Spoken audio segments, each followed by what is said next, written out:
اب نوٹ کر لیجئے، یہ کتابیں اگر آپ پڑھنا چاہیں تو کتاب الملاحم میں پڑھیے، بدترین عذاب عربوں پر آیا کھڑا ہے، سروں پر چڑھا ہوا ہے، بدترین ایسی جنگ ہونی ہے الملحمۃ العظمی، جس کو کہ میں بھی آپ کے گواہی پیش کر دوں گا، جسے کہا گیا ہے دی لاسٹ کروسیڈ۔ بش نے بھی کروسیڈ کا لفظ بول دیا تھا، پھر واپس لیا اس نے۔ نکل جاتی ہے جس کے منہ سے سچی بات مستی میں، فقیہ مصلحت بین سے وہ رندے بادہ خار اچھا، کروسیڈ کہہ کر پھر واپس لیا۔ یہ کروسیڈ، اس کے اوپر جس قدر نقصان ہونا ہے عربوں کا، گریٹر اسرائیل بنے گا، یہ عراق، شام، اردن، سعودی عرب کا کچھ شمالی علاقہ، ترکی کا جنوبی علاقہ، مصر کا صحرائے سینا، اور اس کے ساتھ ہی جو بہترین اس کا زرخیز ترین علاقہ ڈیلٹا آف نائل، یہ سب یہودیوں کے قبضے میں جائیں گے۔ اس کو حدیث میں کہا گیا الملحمۃ العظمی۔ عیسائی 80 علم لے کر ہے مسلمانوں تم پر حملہ آور ہوں گے، اور ہر علم کے نیچے 12,000 فوج ہوگی، 9.5 لاکھ فوج۔ یہ نیٹو کی تیاری کس کے لیے ہو رہی ہے؟ جب یو ایس ایس آر کا خاتمہ ہوا تو پوچھا گیا تھا نیٹو چیف سے، اب کس لیے؟ تمہارا وہ دشمن تو ختم ہو گیا، اب ہمیں اسلامک فنڈامنٹلزم سے نمٹنا ہے۔ وہ جانتے ہیں خطرہ یہی ہے، اب اسلام ابھر سکتا ہے، مسلمانوں کے سینوں کے اندر وہ آگ ہے، اوپر خاکستر آ گیا ہے، تم کہیں اٹھانا بیٹھنا، یہ اندر تو انگارہ ہے، اوپر سے راکھ ہے، اس سے دھوکہ نہ کھا جانا ان کے دلوں کے اندر۔ اور بش نے کہا تھا مسلمان چاہتے ہیں کہ ہسپانیہ سے لے کر انڈونیشیا تک نظام خلافت قائم کریں، اور میں حیران ہوا تھا کہ اس کمبخت کو ہسپانیہ کا خیال کیسے آ گیا؟ ہمیں تو کبھی آتا ہی نہیں، اب ہم تو بھول گئے، وہ تو 500 برس پرانی بات ہے، جبکہ وہاں سے ہمیں نکال دیا گیا تھا۔ اگرچہ اقبال نے کہا تھا ہے ارض فلسطین پہ یہودی کا اگر حق، ہسپانیہ پر حق نہیں کیوں اہل عرب کا؟ ہسپانیہ میں تو 800 سال حکومت کی مسلمانوں نے، اور ابھی 500 برس ہی گزرے ہیں نا۔ یہودی تو ارض مقدس سے 2000 سال نکالے گئے، انہیں لا کے آباد کیا گیا، عربوں کے سینے میں خنجر بھونک دیا گیا۔ وہ چھوٹا سا ملک جو چاہتا کرتا، کوئی پوچھنے والا نہیں۔ امریکہ جیسے اپنے بیٹے کی حفاظت کرے ویسے کرتا ہے اس کی۔ اور حضور نے فرمایا ہے وہ جنگ جب ہوگی تو ایک باپ کے اگر 100 بیٹے ہوں گے تو 99 ختم ہو جائیں گے، ایک بچے گا۔ یہ حدیث ہے، حدیث ہے صحیح۔ اور آپ نے فرمایا ویل للعرب من شر قد اقترب، عربوں کے لیے ہلاکت ہے، عربوں کے لیے بربادی ہے اس شر سے جو قریب آ چکی ہے۔ اور آج جس طرح انہوں نے ان کی تہذیب کو اختیار کر لیا ہے، دبئی جا کر دیکھیے، بدترین مغربی معاشرہ جو ہے وہ دبئی کے اندر ہم نے قائم کر کے دکھا دیا۔ اب سعودی عرب اس راستے پر بڑھ رہا ہے۔ اور اس کے بعد نمبر 2 پر جو ہے ہم پاکستانی ہیں، لیکن میں اس کے وہ پہلی بات جو کہہ رہا ہوں وہ تو یقینی ہے، اس میں تو احادیث صحیحہ موجود ہے۔ اگرچہ اس کے بعد پانسا پلٹے گا، پھر حضرت مہدی کا ظہور ہوگا، حضرت عیسیٰ کا نزول ہوگا، اور وہ گریٹر اسرائیل گریٹر گریو یارڈ بنے گا یہودیوں کا، ایک ایک یہودی قتل ہوگا اور دفن ہوگا۔ یہ بات میں ہونا ہے، میں پہلی بات بات کر رہا ہوں۔ وہ پانسا پلٹے گا جب پلٹے گا، ابھی جو سامنے ہے وہ کیا ہے؟ جس ملحمۃ العظمی کہا حضور نے، جسے آرمگیڈون کہتے ہیں عیسائی۔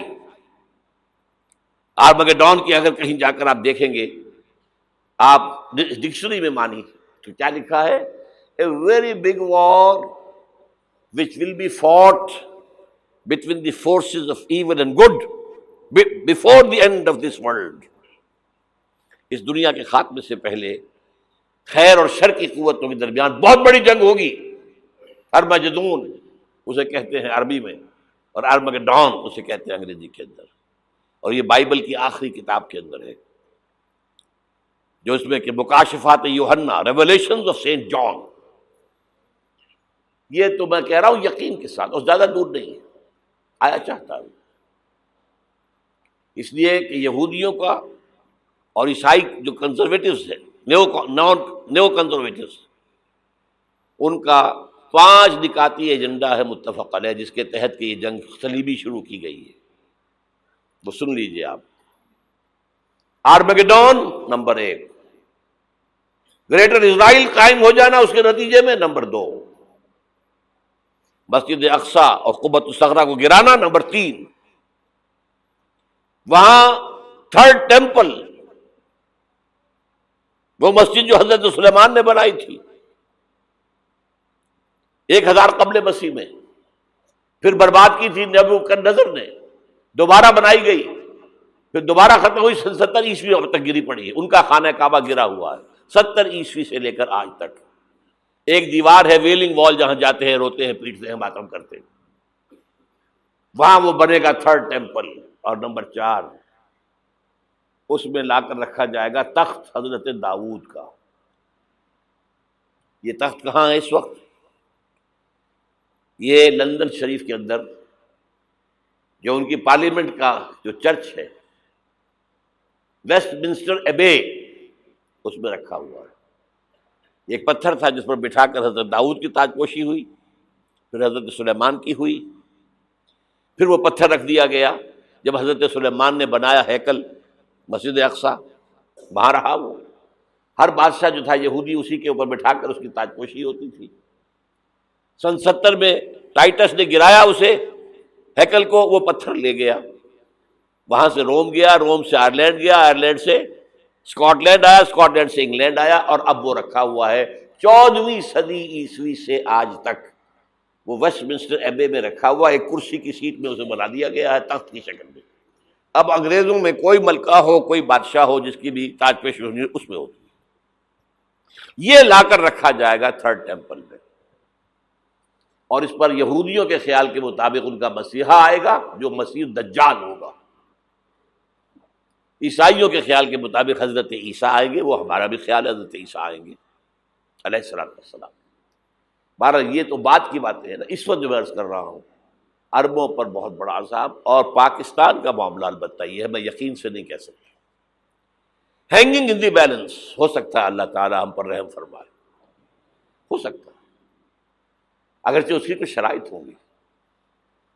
چمن کے مالک اگر بنا لیں موافق اپنا شعار، اب بھی چمن میں آ سکتی ہے پلٹ کر چمن سے روٹھی بہار، اب بھی ہو سکتی ہے. اور یہ بھی ہو سکتا ہے کہ اللہ تعالیٰ نے معجزانہ طور پر ہمیں ملک دیا، ہم نے اللہ سے بدعہدی کی، وعدہ خلافی کی، غداری کی، لہذا سزا دی جائے اور ہم سے یہ ملک چھین لیا جائے. It's just possible. دور نہ سمجھے اسے، انہونی بات نہ سمجھے. جو گھیراؤ ہو رہا ہے آپ کا، آپ کے مغرب میں نیٹو فورسز اور مشرق میں بھارتی فورسز گدھوں کی طرح بیٹھے ہوئے انتظار کر رہے ہیں پاکستان اور ڈسٹیبلائز ہو جائے، یہاں اور بدامنی ہو جائے. اب لاہور میں پھر آج دھماکے ہو گئے ہیں. 2 دن پہلے کا دھماکہ میں سہ کے آیا ہوا ہوں، آپ کے سامنے بیٹھا ہوں. وہ جانیں بچی ہیں، جو ہماری اکیڈمی کا حشر ہوا وہ تو میں آپ کو نہیں بتا سکتا. یہ سارا کیوں ہو رہا ہے؟ تاکہ یہاں بدامنی ہو جائے اور ہمیں جواز مل جائے. مغرب سے نیٹو فورسز داخل ہو جائیں، مشرق سے بھارتی فورسز آ جائیں، اور ہمارے ایٹمی دانت توڑ کر اور پھر ہمیں بھارت کے سامنے ڈال دیا جائے. نو ڈو ایز یو لائک. یہ ان کا نقشہ ہے. ہوگا کیا وہ اللہ جانتا ہے، ہوگا وہ جو اللہ چاہے. لیکن اللہ کا چاہنا جو ہے وہ کس پر منحصر ہے؟ یہاں انقلاب برپا کرو، یہاں اسلام لاؤ. اگر دھندوں میں لگے رہو گے تو وہ خود بخود نہیں آ جائے گا انقلاب. صحابہ نے جانیں دی تھی، کتنی تکلیفیں اٹھائی تھی. 12 برس تک مکی دور کے اندر با نشہ درویشی در ساز و دمادم زن، جو پختہ شبی خدرا بر سلطنت جم زن. یوم طائف یاد ہے جو حضرت عائشہ فرماتی ہے کہ میں نے پوچھا تھا حضور سے کہ یوم احد سے زیادہ سختی بھی آپ پر کبھی آئی؟ یوم احد پر کیا ہوا تھا؟ تلوار کا وار پڑا تھا آپ کے چہرہ مبارک، یہ جو رخسار کی ہڈی ہے اس کے اندر وار گیا ہے، اوپر خود کی 2 کڑیاں تھیں وہ اس میں گھس گئیں، 2 دندان مبارک شہید ہوئے۔ وہ خود کی کڑیاں ایک صحابی نے اپنے دانتوں سے پکڑ کے کھینچنے کی کوشش کی، دانت نکل گئے، وہ نہیں نکلی، کیا جتن کر کے نکالی گئی ہوگی تو خون کا فوارہ آیا، اتنا خون گیا ہے کہ آپ بے ہوش ہو گئے، گر گئے، اور مشہور یہ ہو گیا کہ آپ کا تو انتقال ہو گیا، شہادت ہو گئی۔ یہ سیرت کبھی پڑھی ہے؟ حضرت عائشہ کے ہوش کا تو یہی دور تھا نا، یوم طائف میں تو آپ کی کیا تھی، بچی تھی، انہیں کیا پتا کیا ہو رہا ہے حضور کے ساتھ۔ 3 دن تک حضور مکے کی گلیاں اور وہاں کے اوباش لوگ پتھراؤ کر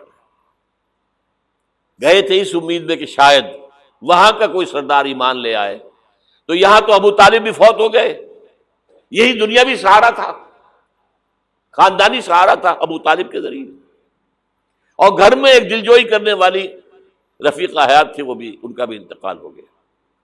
آپ نے کہا یہ عام الحزن ہے، اب تو سب کو طے ہو گیا قریش کو کہ اب جیسے قتل کر دو ان کو، اسی لیے آپ گئے طائف، شاید وہاں کا کوئی بڑا سردار مانے، ایمان لے آئے مجھ پر، تو میں اپنا مرکز ادھر شفٹ کر دوں۔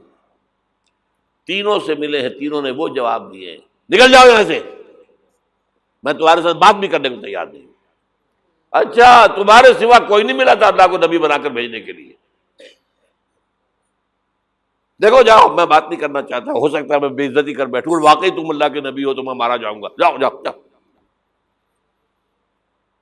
یہ سلوک محبت کے ساتھ ہوا ہے۔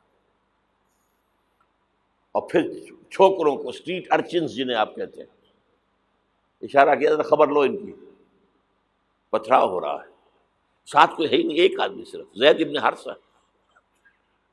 اب سامنے سے پتھر آ رہے ہیں تو حضرت زید آگے آ جاتے ہیں، ڈھال بنتے ہیں، مجھے لگے پتھر حضور کو لگے، آپ پیچھے سے آ رہے ہیں، چاروں طرف سے تو ڈھال نہیں بن سکتا ایک شخص، جسم لہو لہان،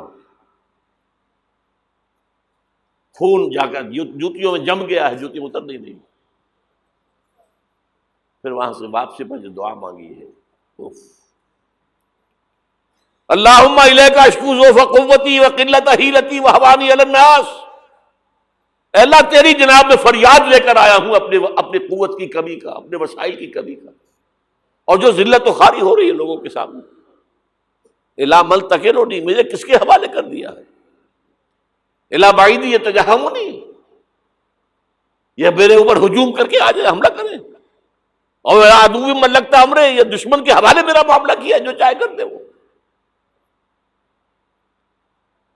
لیکن پھر عبدیت غالب آتی ہے، ان لم یکن علی غضبک فلا ابالی، اللہ اگر تو ناراض نہیں ہے تو مجھے کوئی پرواہ نہیں، سر تقدیم خم ہے جو مزاج یار میرا، مجھے اندیشہ یہ ہے کہ تو ناراض تو نہیں ہوگا۔ یہ تکلیفیں جھیلی ہے، سینکڑوں صحابہ نے جانوں کا نذرانہ پیش کیا ہے، احزاب کی جنگ میں فاقوں پر فاقے ہو رہے تھے، اور ان فاقوں کی حالت میں خندق کھودنے کا حکم ملا ہے، لوگوں کی کمریں دوہری ہو رہی ہیں، پتھر باندھے ہیں اپنے پیٹوں سے، اپنی چادروں کے ساتھ کس کر، کمر دوہری نہ ہو جائے۔ اور جب صحابہ کدالیں چلا رہے ہیں تو کیا کہہ رہے ہیں، نحن الذین بایعوا محمدا علی الجہاد ما بقینا ابدا، اللہم لا عیش الا عیش الاخرہ۔ صحابہ کہتے تھے ہم وہ لوگ ہیں جنہوں نے محمد سے بیعت کی ہے کہ جہاد کرتے رہیں گے جب تک جان میں جان نکل جائے تو بات، اور جان ہے، چاہے ابھی بھوک سے کمر دوہری ہوئی جا رہی، جان تو ہے۔ اور ایک دفعہ کہتے تھے اللہم لا عیش الا عیش الاخرہ، اللہ عیش، زندگی تو آخرت کی زندگی ہے۔ اور حضور فرماتے تھے، حضور کے بیٹھے ہوئے نہیں تھے گاؤں تکیہ لگا کر، پتھر اٹھا اٹھا کر خندق میں سے لے جا کر باہر پھینک رہے تھے، جب صحابہ کہتے ہیں اللہم لا عیش الا عیش الاخرہ، حضور فرما رہے ہیں فاغفر الانصار والمہاجرہ، اے اللہ ان انصار اور مہاجرین کی مغفرت فرما دے۔ پھر حضور کی خدمت میں کچھ لوگ آئے، حضور اب یہ فاقہ ناقابل برداشت ہو گیا، دیکھیے ہم نے یہ پتھر باندھے ہوئے اپنے پیٹوں کے ساتھ۔ حضور نے کرتا اٹھا کر دکھایا، وہاں 2 پتھر باندھے ہوئے۔ یہ ہے سیرت النبی۔ آپ کس چیز کو سیرت النبی سمجھتے ہیں؟ بہرحال اس موضوع پر میری ایک کتاب ہے منہج انقلاب نبوی، کہ انقلاب کیسے آیا تھا۔ اگر دل میں ذرا بھی آرزو پیدا ہو گئی ہو کہ اللہ قبول کر لے مجھے بھی، مجھے قبول کر لے اس کام کے لیے، تو وہ کتاب آپ کے لیے مست ہوگی، اس کا پڑھنا۔ هي الحلقات تحفظني بآيات من القرآن، هي الحلقات تملأني بحب المصطفى العدنان، هي الحلقات تحفظني